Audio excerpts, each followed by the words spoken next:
जयराम जी की शुरुआत करते हैं इंपॉर्टेंट ऑब्जेक्टिव सीरीज का पार्ट नंबर 2। ठीक है, तो पार्ट नंबर 1 में हम लोग 20 ऑब्जेक्टिव पढ़ करके आए हैं। अब आ जाते हैं उसके बाद 21 नंबर से स्टार्ट करते हैं। मैंने आपसे कहा था कि मिलेंगे आपके साथ, तो अब चलिए देखें, ये है 21 यानी 21 नंबर का। ये कह रहा है वे आधुनिक युग के ऊर्जावान कवि हैं। वे आधुनिक युग के ऊर्जावान कवि हैं और रूढ़ियों को समाज से भस्म करना चाहते हैं। तो आपको मैं बता देता हूं कि जो आधुनिक युग के ऊर्जावान कवि हैं, ये इन्हें कहा गया है बालकृष्ण शर्मा नवीन को। किसे कहा गया है? बालकृष्ण शर्मा नवीन को। समझ में आया? तो यहां पर आपको ऑप्शन में मिलेगा बालकृष्ण शर्मा नवीन। तो देखते हैं, ये है पहला ऑप्शन है श्री कृष्ण सरल, दूसरा ऑप्शन है निराला। निराला जी का जो पूरा नाम है ये है सूर्यकांत त्रिपाठी निराला। आपको यहां बताए दे रहा हूं, लिखे दे रहा हूं, कभी कभार पूछ दे। सूर्यकांत त्रिपाठी निराला, ये निराला जी का पूरा नाम है, सूर्यकांत त्रिपाठी निराला। ठीक है, ये जाकर के छायावाद के आधार स्तंभ भी है। ये आगे आ जाते हैं बालकृष्ण शर्मा नवीन। तो यही बात की थी अपन ने, बालकृष्ण शर्मा नवीन। फिर आ जाते हैं चौथा नंबर का है सुमित्रानंदन पंत। तो जो सुमित्रानंदन पंत हैं, इन्हें प्रकृति के सुकुमार कवि भी कहा गया है। अभी मैं आप लोगों को एक नई वीडियो बनाऊंगा जिसमें टोटल जो कवि से संबंधित जैसे भी विकल्प आते हैं उन सभी के बारे में आपको बता दूंगा। ठीक है, ये अलग से रहेगा अपना पार्ट। जिस तरीके से ग्रामर ये व्याकरण में मिलेगा आपको, ये केवल अभी ऑब्जेक्टिव की सीरीज है, इसीलिए आपको प्रॉपर्ली थोड़ा सा समझा दिया है। याद रहेगा आपको, यहाँ से दो नई चीजें देखिए, सूर्यकांत त्रिपाठी निराला और ये सुमित्रानंदन को पंत जो है, इन्हें प्रकृति का सुकुमार कवि कहा जाता है। तो लेकिन हमें यहाँ बात कहा है कि वे आधुनिक युग के ऊर्जावान कवि हैं। तो आधुनिक युग के ऊर्जावान कवि किसे कहा गया है? बालकृष्ण शर्मा नवीन को। ठीक है, और इन दोनों का अपन ने बता दिया। आगे आ जाते हैं क्वेश्चन नंबर 22। ठीक है, ये कह रहा है भूधरों की पंक्ति को फूंक से उड़ा दो। क्या करो?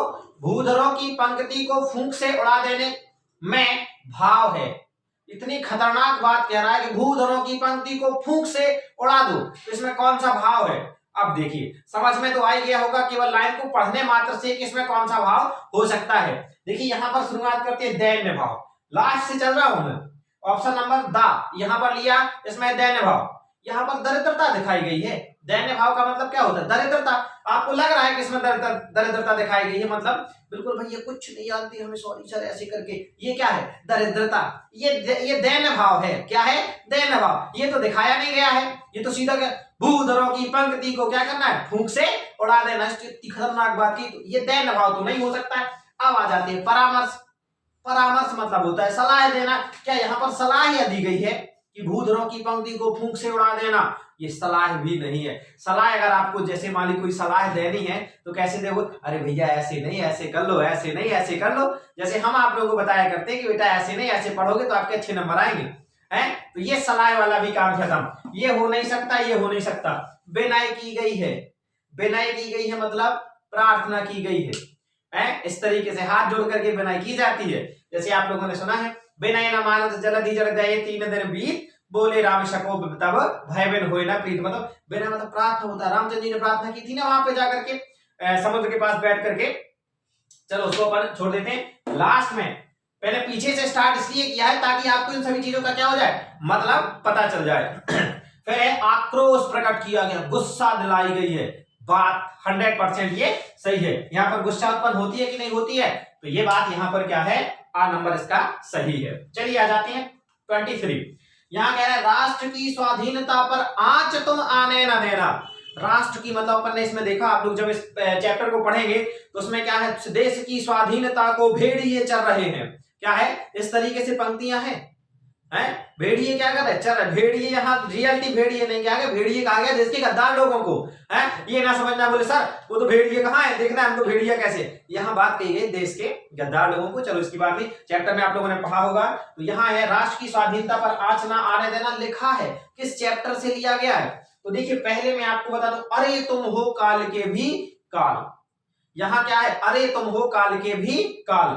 और दूसरा है उद्धव प्रसंग। उद्धव प्रसंग में तो ये बात हो नहीं सकती है।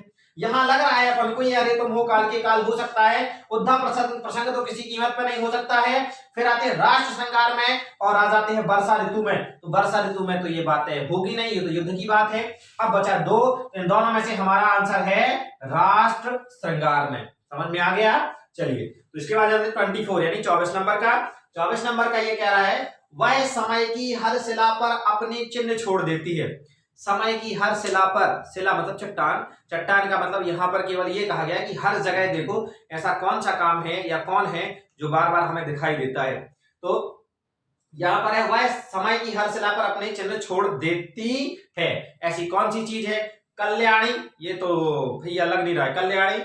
सुगंध, सुगंध चलो थोड़ी देर के लिए आती है, उसके बाद चली जाती है। और वायु, वायु आई और गई। अब बचा क्या? जवानी। ठीक है, तो यहां पर ये रियलिटी, इसका आंसर क्या हो जाएगा? जवानी। अब यहां तो केवल मैंने आपको ऐसे ही समझाया, लेकिन रियल में वास्तविक रूप से इसका मतलब ये है कि युवा वर्ग जो होते हैं, क्या है? युवा वर्ग होते हैं वो जो ठान ले वो क्या है? कर सकते हैं, यानी कुछ भी कार्य कर सकते हैं। जितने भी नए नए कार्य होते हैं वो सभी किसके द्वारा किए जाते हैं? युवाओं के द्वारा किए जाते हैं। तो ये क्या, यहाँ पर आंसर क्या है अपना? जवानी। चलिए आगे आ जाते हैं 25। यहां पर है अजामिल जैसे पापी का जिक्र आया है। नाम अजामिल वाला इस तरीके से एक चौपाई है।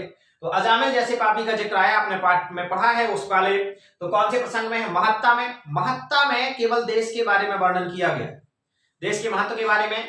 फिर आ जाते उद्धव प्रसंग में। तो उद्धव प्रसंग में आपको पता है कि कृष्ण ने उद्धव जी को भेजा था, वहां पर उद्धव जी आए थे। गोपियों के बारे में बात है, वहां पर गोपी, कृष्ण और उद्धव, इन तीन के अलावा किसी का वर्णन है नहीं है, तो ये भी नहीं हो सकता है। वर्षा ऋतु में तो ये तो पद्माकर जी ने लिखे थे, तो इसको हटा दो। अब बचा क्या? केवट प्रसंग। तो अजामिल जैसे पापी का जिक्र केवट प्रसंग में ही आया है, और इसका आंसर ये 7 नंबर का सही है। चलिए, फिर आ जाता है 26 यानी 26। केवट ने चरण धोने की हट किससे की थी? तो केवट ने चरण धोने की हट आप सब जानते हैं कि किससे की थी। केवट ने चरण धोने की हट की थी राम से। ठीक है, क्योंकि उन्हें ये डर लग रहा था, आपने आंसर पढ़ा होगा है, पाठ में अपन ने पढ़ाया है, क्लास में जब पढ़ा रहे थे, तो ये था कि केवट को ये डर लग रहा था। राम जी आए और उन्होंने कहा चलो भैया मैं तुम्हारी नाव से गंगा पार करा दो। ठीक है, तो उन्होंने कहा नहीं, मैं आपको गंगा पार नहीं कराऊंगा। अरे बोले कैसे नहीं कराओगे? बोले मेरी एक कंडीशन, मेरी सॉरी उस समय पे कंडीशन नहीं कहा था, बोले हमारी एक शर्त है। कंडीशन तो इतना ज्यादा नहीं जानता था बेचारा, केवट था, अपनी लैंग्वेज में बोलता था। बोले हमारी एक शर्त है। बोले क्या शर्त है भैया बताइए? बोले शर्त ये है कि भाई मेरे को डर लग रहा है आपसे वहां पे कि आप कहीं मेरी नाव पर बैठे और कुछ गड़बड़ हो जाए। अरे बोले कैसे गड़बड़ हो जाए? बोले ये है कि जैसे माना कि अभी अभी मैंने देखा है कि आपने एक पत्थर में आपने क्या कर दिया, पैर मार दिया, तो वो पत्थर जो था वो स्त्री बन गई है। और अब कहीं है तो फिर तो वो तो पत्थर था और हमारी नाव तो लकड़ी की है। जब अगर पत्थर हमारा क्या बन जाता है इस तरीके से वो स्त्री बन जाता है, तो हमारी नाव तो लकड़ी की है। तो ये कहीं अगर खुदा ना खास्ता ऐसा हुआ कि बीच में रास्ते में नदी में बन गई तो क्या है? तो इस तरीके से केवल इस तरीके से अपना ये क्या है? प्रसंग है। तो तब वो कहता है केवट कि मैं आपके नाव से पार कराऊंगा, लेकिन आपके पहले चरण होंगे। लेकिन यहाँ केवट का क्या है?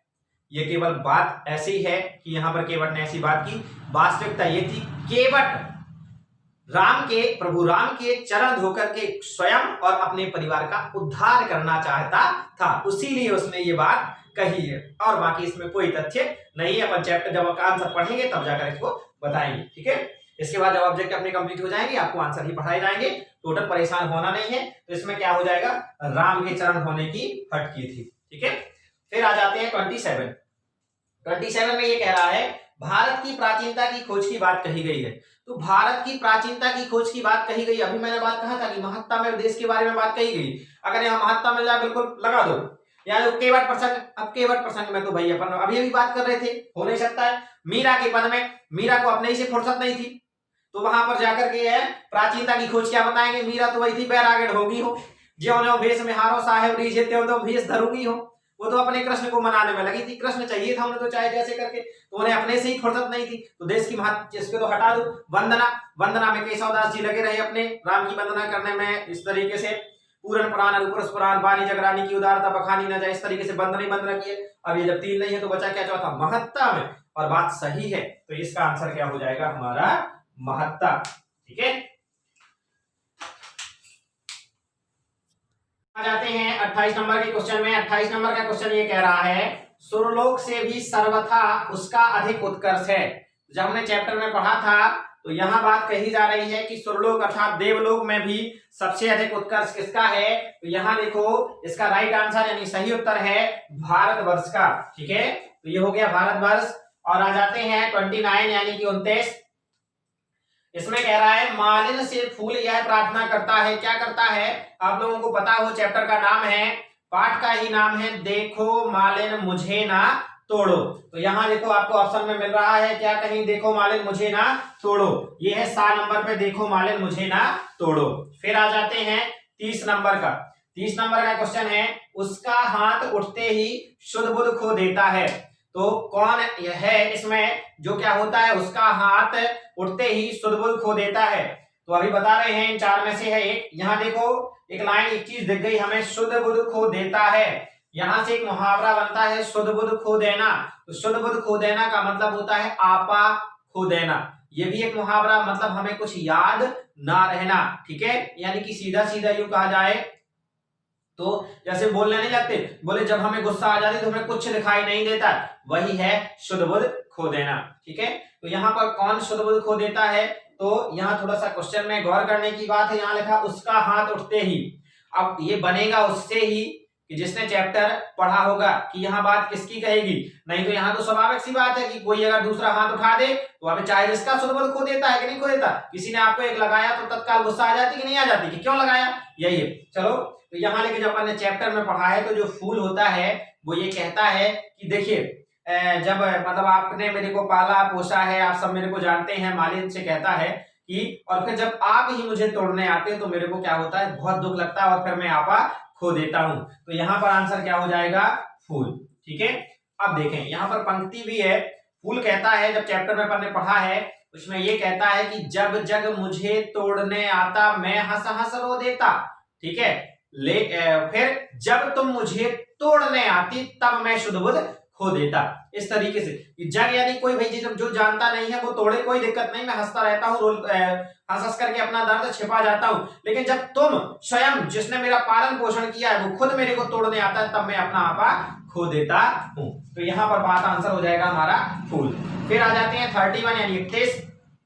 यहाँ कह रहा है विघ्न बाधाएं सहम कर मार्ग छोड़ देंगी।